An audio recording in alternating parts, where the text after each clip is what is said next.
Hey friends, welcome back to the channel. I got a dishwasher here. I've been trying to figure out what's wrong with it, and I think I have figured it out. Come along with me. This is gonna be a very common problem.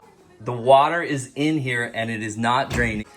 So I'm using this evacuator pump. You could also use something like maybe a dry vacuum, something along those lines. But this one right here for $100, this is an amazing tool. Under the sink, I'm gonna unplug the unit. Next, I'll turn off the water. Next, I'll put the unit on its side.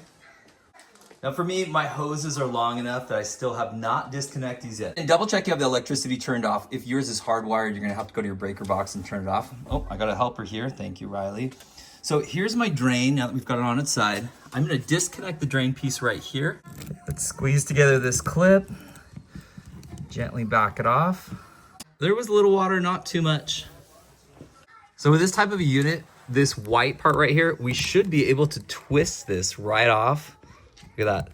So no screws or anything on this particular one, and we should be able to twist and pop this off. Just glanced in and check it out. Here's your problem. Look at that piece of glass right there. Exactly what I suspected.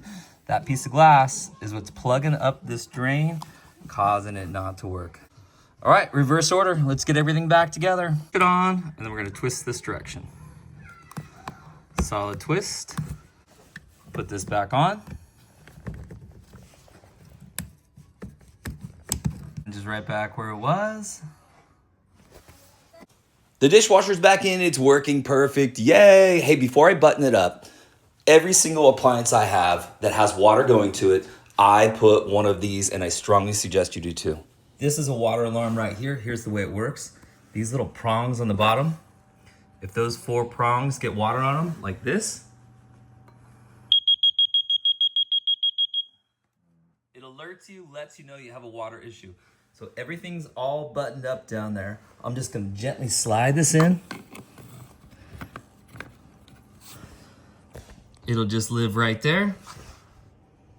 Now I'll put the insulation and that little cover plate, kick plate that goes on top of there. Hey friends, I hope today's video helped you out. If it did, give it a thumbs up, subscribe to the channel, and we'll see you next time.